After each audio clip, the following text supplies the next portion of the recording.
Praise God. I trust you're doing well wherever you are. Welcome on board this day that we have purpose to come to you live, even in our God is Faithful conference. May the Lord richly bless you even as you tune in from wherever you are. I want to take this opportunity and appreciate Pastor Douglas and Jacqueline Mukuni for the opportunity even to be able to be a blessing to you even during this conference. Our prayer is that in the midst of all that you're going through, the challenges that you may have gone through, that you will be able to see God's faithfulness in every situation, because yes, our God remains faithful. And as you celebrate your anniversary, we want you to know that God is faithful, and he who has begun a good work in your life, he is faithful to be able to bring it to accomplishment. Allow me to begin with a word of prayer even as we begin on this. Father, we thank you and bless you. We honor you because of your faithfulness from everlasting to everlasting. You've been faithful. Help us to see and understand your doings in our lives, and even to know that God, you are committed to accomplish that which you began in our lives. We thank you for our viewers. I speak a blessing over their lives, my Father. Them that are staggering in faith, I pray that God, after hearing this word, they will be established in the faith and desire to continue with their journey and their walk in God. It is in Jesus' name, and we say amen and amen. The theme of this conference is a faithful God, is a faithful God. And when Pastor Douglas spoke to me about it, what came to my mind is God's faithfulness, God's faithfulness. And let's begin and see how faithful our God is. Deuteronomy chapter number 7 and verse number 9, the Bible says, "Therefore know that the Lord your God, he is God, the faithful God who keeps covenant and mercy for 1,000 generations with those who love him and keep his commandments. And he repays those who hate him to their face to destroy them. He will not be slack with him who hates him. He will repay him to his face. Therefore you shall keep the commandment, the statutes, and the judgments which I command you today are to observe them." Remember, the book of Deuteronomy is a book of remembrance. It's a book that God is actually reminding the children of Israel of his promises and his agreements and covenants that he had with them even before leaving the land of Egypt. And God is reminding them that his faithfulness still stands. He's reminding them that he is a covenant-keeping God. He is reminding them that he is a God who observes mercy, who visits generations and generations with a blessing, if only they would walk in accordance to his commandments. He is a faithful God who is seeking to bless. He is a faithful God who is seeking to lift us. He is a faithful God who is committed to walk with us in our journey of faith. But his faithfulness, again, they are conditional, because that's why he's saying that he repays they that hate him right on their face. He destroys them. He is not slack to him who hates him. Remember, his desire is to first visit us with his mercy. His desire is first to intervene and deliver us from our calamity. His desire is to first save us. His desire is first to redeem us. But you know what? Again, he is saying, as I mercifully, as I graciously pursue you, as I desire to bring you back to myself, then if you remain stiff-necked, if you harden your heart, then again, I'm endowed with faithfulness also in the ability to be able to repay every evil on your face. Most of us want to believe in a faithful God who is faithful to bless, but they don't want to hear about the other side. But God made sure that in everything that he does, he makes sure that the whole message is packaged together. When God was creating Adam in the Garden of Eden, there were set boundaries within the freedom that he was to enjoy. And I want to subscribe to us viewers that our salvation is a salvation that comes with a lot of freedom, but it is within some boundaries. And our boundaries is, if we walk in faithfulness, then our God will remain faithful. However, if we do not walk again in faithfulness, then he will still remain faithful in visiting us with evil. So as we celebrate the anniversary and declaring that our God is a faithful God, we are saying that yes, he is still committed to walk with us, but let us remember we can only enjoy what we call freedom within boundaries. The Bible says in Psalms 119 and verse number 89 and 90 that forever, O Lord, your word is settled in heaven. Your faithfulness endures to all generations. You established the earth and it abides. Our God is a faithful God, and his word is forever settled in heaven, and his faithfulness endures to all generations. From generations to generations, God has been faithful. When we pray to the God of Abraham, to the God of Jacob, to the God of Isaac. And when we are talking about the God of Abraham, Isaac, and Jacob, we are actually trying to reckon with God's faithfulness over those generations, the good work he did in their lives, the great intervention that God intervened in their lives as they walked in God's faithfulness. We may not know what will happen tomorrow. We may not know what the future holds for us. We may not know how our challenges will take us through. You may not know how your court case may end up. You may not know how your marriage may end up. You may not know how your children may end up. But you know what? You can anchor yourself on the faithfulness of God, because he who promised is faithful, and because his word is forever settled in heaven. When you anchor on his word, when you stand on his word, then you know that the faithful God will walk together with you wherever you may find yourself. And because his word is forever settled in heaven, then the best thing you can be able to do is to work on your mind, work on all your anxiety, work on your fears, work on your doubts, and allow yourself or bring yourself to the place of faith where you can be able to settle as the word of God has settled, because the word is forever settled in the heavens. And you know, his faithfulness endures from generations to generations. The Bible says again in 1 Thessalonians chapter number 5 and verse number 24 that he who calls us is faithful, who also will do it. Our God is faithful. He will do that which he has called us unto. And you know what? When we walk in faithfulness, when we walk in accordance to the promises of God, then he is saying that he is faithful and he will do it. Again, the Bible talks about in 2 Timothy chapter 2 and verse number 13 that if we are faithless, then he remains faithful. If we are faithless, he remains faithful, because he cannot deny himself. Now, when we back on all those scriptures, one of the things that is coming out very clearly, that God's faithfulness is coming out of his character, is coming out of his attribute, is coming out his nature, and his nature is faithfulness, and he cannot be able to deny himself. That's what the Bible is talking to us in the book of Titus. And because God cannot be able to deny himself in his faithfulness, that is why we need to anchor ourselves on the faithfulness of God, because we are living in a time, we live in a world whereby we do not trust one another. We live in an environment of corruption. We live in an environment of deception. We live in an environment where our relationships are shaken. You get married, right there on the altar before your parents, and you do the vows along the journey. You look for that faithfulness to those vows, and you cannot be able to see any commitment or any faithfulness to the words that have been spoken before God on the altar,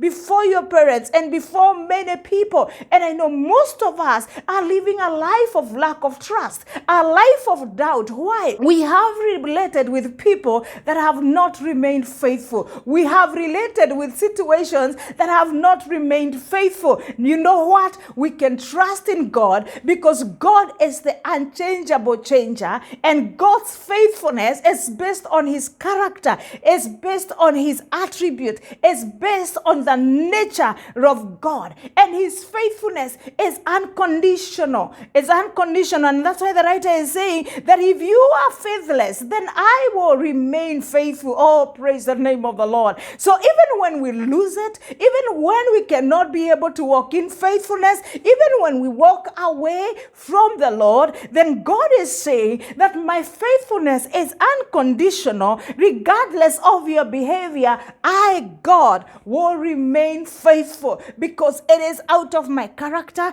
it is out of my nature, it is out of who I am. Remember, when the children of Israel finds themselves again in the place of captivity, in Psalms chapter number 137, the Bible says, by the rivers of Babylon, they sat down and they wailed when they remembered Zion, when they remembered when they could be able to connect with the faithfulness of God. But when they sinned against God, they find themselves in captivity. And you know what? When we sin against God, we find ourselves in challenging moments. But do you know what the Bible says? God again is visiting them, and he is talking to them that if I do not remember Zion, if I do not remember Israel, if I do not remember my children, may my tongue cling to my roof. Why? Because he's saying, I am faithful to my promises. I am a covenant keeping God. That which I have promised, I will do it. And if you remain faithless, I, God, will remain faithful. And as we look at the life of the children of Israel, is a good story that is able to help us get and glean on God's faithfulness. And you know what? God has used his relationship with the children of Israel to teach us, to train us, to warn us, to build our faith as we see his faithfulness with his children walking on the journey from the place of their bondage. In Exodus chapter number 3, God speaks to Moses, and he's telling Moses, I have heard the cry of my people. I have seen the affliction of my people. And in verse number 8, I like what verse number 7 says, because they are asking, and it's saying, and so I have come. And looks at a situation whereby these children were wondering, if God, you have heard our cry, if you have heard, if you have seen our affliction, if you have been able to see the weight and the burdens that have been laid by our taskmasters, so what? So what? And verse number 8, God says, and so I have come. I want to encourage somebody today that when God sees our affliction, when God sees our challenges, when God hears our cry, he does not leave us on our own. He comes and delivers us out of our calamities, because our God is a God of redemption. He is a God of salvation. He is a God who desires to help us at the time when we are in trouble. And you know what? For sure, as God had promised, he delivered the children of Israel. We see him taking them out of Egypt. What an amazing departure. 2.5 million walking behind the servant of God, Moses, in faith, being led by a pillar of cloud by day and a pillar of fire in the night, a sign of God's presence, that I am together with you, a sign of the Holy Spirit, that in these we are involved together with the Trinity. And you know what? As Moses walked with his children, in front of them was the Red Sea. And God again manifests his faithfulness in parting the waters and allowing them to walk like them that were walking on a dry ground. That is the kind of a God we are saying. The kind of a God who is able to pull mountains. The kind of a God that is able to part waters, in the sea. The kind of a God who is able to provide manna in the wilderness. The Bible says when they were hungry, God rained food from heaven. They ate the food cooked and baked by angels in the wilderness again. When they were thirsty, out of the rock gushed out waters. And you know what? That is the kind of a God that we are talking about. A God who is a covenant keeping God, a faithful God in in our journey, a God who will not leave us, who will not forsake us, and who will not allow us to go through those things that he has not intended in our lives. And even when he releases those things to our lives, then he comes right in the midst of the fire, and he is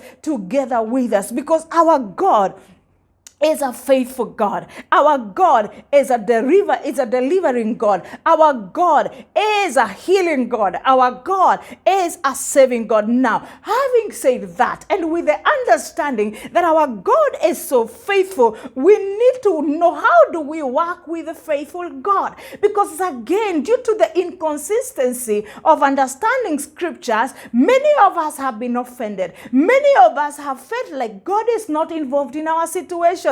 Many of us have felt like God has left us. Many of us have felt like God is against us. I am here to subscribe to you that our God is a faithful God. He keeps his word. He keeps his covenant. He visits generations one after another with the desire to visit them with mercy, with the desire to bring redemption, with the desire to bring them back to the place where he desires them to be. But you know what? If we are going to enjoy our journey of faith, if we are going to enjoy God's faithfulness, then we need to understand on how does the faithful God works, because he works in a particular pattern, and again, he cannot be twisted.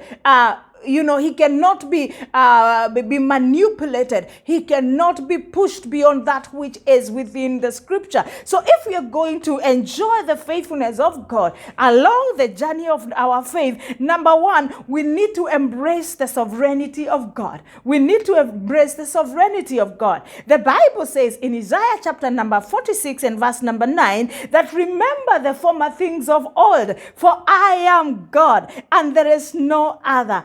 I am God, and there is none like me, declaring the end from the beginning, and from ancient times things that are not yet done, saying, my counsel shall stand, and I will do my pleasure. Our God is a sovereign God. If you're going to enjoy God's faithfulness, you need to embrace the sovereignty of God. He is the creator of the heavens and the earth. Remember, he has put the foundations of this world or this earth in the waters. The beams are on the waters. He holds the world in his own hands. He is a God who is faithful. He is a God who sees the end from the beginning. In other words, our God is not doing anything new, but he is rolling out what he has promised, what he planned in the beginning, what he actually did from the beginning, and he saw it from the end. And we are, living in a time whereby slowly by slowly God is rolling out that which is his purpose. He is rolling out that which is his plan, and he's saying, you know what? I am God, and from ancient times things that are not yet done, saying, my counsel shall stand, and I will do my pleasure. May I surprise you. Our prayers do not change God. They only bring us and realign us back to the purposes of God, because he has a counsel. He has a purpose. There is a structure of doing things that he has established from the beginning. There is a proper foundation of how he is working out his things. And you know what? We can only realign ourselves and come back to godly order if we are able to enjoy the faithful God, because God is not a man that he should lie. So there is nothing that has gone wrong with God. If you've been questioning God, if you are challenged by the things that he has brought along your way, if you do not believe that he is involved in what is happening in your life, you need to meet Isaiah speaking to us that God's counsel will stand. When you embrace the sovereignty of God, you realign yourself and come back to the purposes of God. Colossians chapter number 1, 16 and 17, the Bible says, for by him all things were created in heaven and on earth, visible and invisible, whether thrones or dominions or rulers of authority. All things were created through him and for him, and he is before all things, and in him all things hold together. Regardless of your challenges, pain, the mess, the calamity, the evil that you may think is happening, the thing that you need to understand very clearly, that our God is a God who holds everything together. He is the Lord who created the heavens. He is the Lord who created the earth. He is the God who sees the visible and the invisible, thrones and dominions and rulers and authority. He is the God who created all those things, and he has put everything together. When you understand that, you know that our God will not change. He is the Alpha and Omega. He is the beginning and he is the end. He is Jehovah who reigns on high. He is our God, our Redeemer and our Savior. When you understand the sovereignty of God, you realign yourself. You bring yourself back to order. You bring yourself back to the purposes of God. You bring yourself back to the desires of God. Ephesians chapter number 1, verse number 11. Again, the Bible is very clear. In him we have obtained an inheritance, having been predestined according to the purposes of him who works all things according to the counsel of his will. What are we learning? We are learning that our God has a predetermined plan. Our God has a purpose. Our God has an end picture into place. And you know what? Because our God has an end picture into place, if we realign ourselves, then we are well able to enjoy the faithfulness of God. Hebrews chapter number 10 and verse number 23, again, the Bible is very clear. Let us hold fast the confession of our hope without wavering, for he who promised is faithful. Our God is a faithful God. And when you understand that he is a faithful God, then you realign to the sovereignty of God. You enjoy God's faithfulness. Again, how do we enjoy God's faithfulness? We need to build ourselves in the most holy faith. We need to build ourselves in the most holy faith. Jude chapter number 1 and verse number 20, the Bible says, but you, beloved, building yourself up on your most holy faith, praying in the Holy Spirit, keep yourself in the love of God, looking for the mercy of our Lord Jesus Christ unto eternal life. I have no time to explain much about the eternal life, but the eternal life you're seeing there is talking about an age-lasting life. It's talking about the purpose of our salvation, the purpose of our deliverance. The children of Israel were delivered from one land to be taken to another land. We have been taken from this world and we have been called for a heavenly calling, as Hebrews chapter number 3 would put it. It's a heavenly land. It's a heavenly calling. And you know what? If we are going to embrace the faithfulness of God, then we will need to build ourselves on the most holy faith. This is not the faith of buying another car. This is not the faith of building another house. This is not the faith, of getting the physical things. This is the faith of a calling to a heavenly land. This is the faith that is connected to the purpose of our calling. It's the faith and the hope that is, in the heavens, anchored, beyond the veil, in the heavens, where Jesus Christ, our forerunner, who is in the order of Melchizedek, has actually held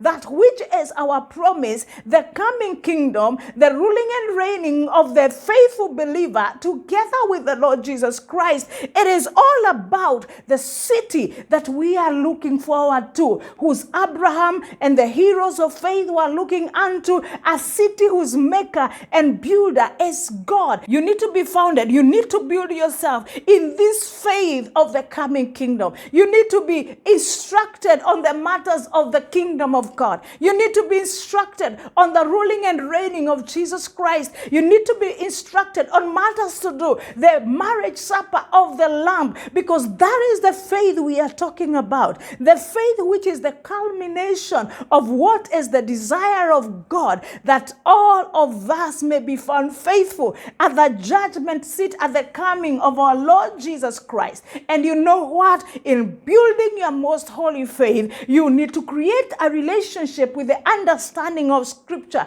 You need to grow your faith into deeper depths. You need to trust God that He will anchor you into the total understanding of the full picture of Scripture and what Scripture is running unto, and what is the climax of Scripture, which is the coming of our Lord Jesus Christ and the bride being gotten out of the church. This woman that will have kept herself pure and chaste before the Lord, this believer will have denied herself, carried her cross, and willing to die in the carnal man, that God on that particular day she may be counted worthy. It is building yourself in the faith of allowing yourself to be washed by the word, allowing yourself to be anointed by dwelling in the presence of God in the word again, allowing yourself to grow deeper in prayer, and not the prayer of making noise in the presence of God. It's the prayer where you integrate the word of God, raise adoration,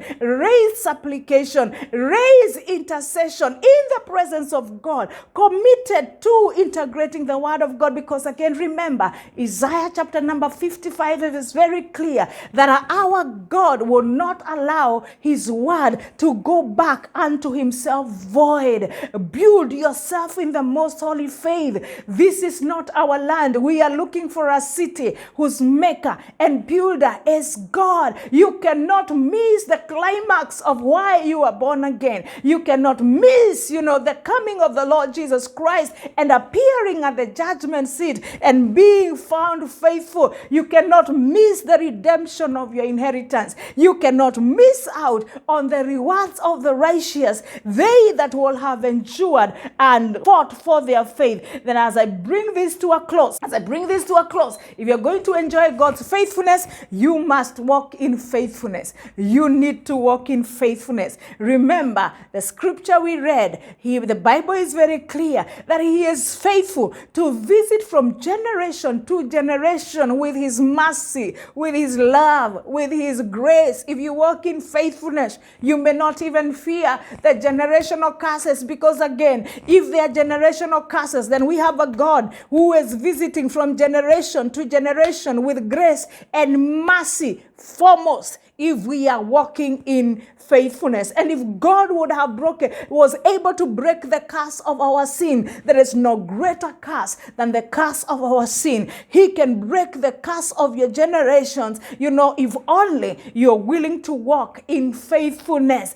God has called us to a walk of faithfulness. Most of us want to come before God, and trade our cry with God, but God only work with them that are faithful. He will be faithful to visit us with grace and mercy. He will be faithful to punish every evil. And if you're going to enjoy God's faithfulness, in this journey of faith, you need to trust God to help you, that you can walk in faithfulness. You can be the doer of the word. You can be able to mix the word of God with your behavioral implementation, so that again, you are not just speaking about the word, but you are following to do that which you actually are speaking about, and walking in integrity. Walking in faithfulness will help you and make you enjoy all manner of God's faithfulness. Jude chapter number 1 verse 3, of course, is one chapter. The Bible is saying, "Beloved, while I was very diligent to write to you concerning our common faith, I found it necessary to write to you, exhorting you to contend earnestly for the faith which was once for all delivered to the saints. For certain men have crept unnoticed, who long ago were marked for this condemnation, ungodly men who turn the grace of our God into lewdness and deny the only Lord, God and our Lord Jesus Christ." We need to contend for our faith. Walk in faithfulness. Trust God to help you in times of challenges, in times of pain. Commit your soul in the hands of He who is faithful, even our God, because even in that particular situation, He is able to deliver you, because He is a faithful God. He is committed to the very end. And that which he has promised us, he will make it come to pass, because our God is a faithful God. You know, if you're going to enjoy your faithfulness, as I wind up, embrace the sovereignty of God. Then grow yourself in the most holy faith. Then allow yourself to walk in faithfulness. Then you will enjoy the blessings of our journey of faith. You will enjoy a faithful God. And even at this particular time, you are going through challenging moments. You're going back to work. You don't understand what the future is holding for you. I am here to encourage you. We serve a faithful God. God will make a way for you where there is no way. If you are trusting God for resources, if you're trusting God, you know, for your family, if you're trusting God for your healing, if you're trusting God for whatever, our God is faithful. Only remember, he is a sovereign God. He has a gap that he has allowed no man, no wisdom, no philosophy, no knowledge, no entry from external interference for you to get in. So, in his sovereignty, whatever he does, I want you to know, though it may be painful, God will walk with you in that pain. If God takes you through the valley of the shadow of death, I pray that God will help you. You will acknowledge his sovereignty. Allow him to hold your hand and walk with you. Build your faith. Build your faith like crazy. Starve your doubts. Starve your unbeliefs and walk in the faith of God, because our God is faithful. If he allows you to be beside the grave burying a loved one, I want to encourage you, God is still faithful. Allow him to minister to you, because he is a sovereign God, and there are things that he only does, and he does not allow anyone to interfere with his sovereignty, because he is a faithful God. Bow down your heads and let's pray, even as we trust God to minister to you as you experience the faithfulness of God. Father, in the name of Jesus, we thank you. I pray for my viewers. I commit them into your hands, Jehovah Father. They that are going through trying times, they that have doubted your faithfulness, oh God, they that, Jehovah God, have suffered unbelief, dear Lord, because of not embracing your sovereignty, my Father. I pray that you will connect them with men and women that can help them to build themselves in the most holy faith. That, God, they will have everything in Scripture, perspective as it is recorded in your word, that, God, they can settle as your word has settled in the heavens. Lord, I pray, may grace, peace, and joy be a reality in their lives, even as they pursue to obey your scriptures.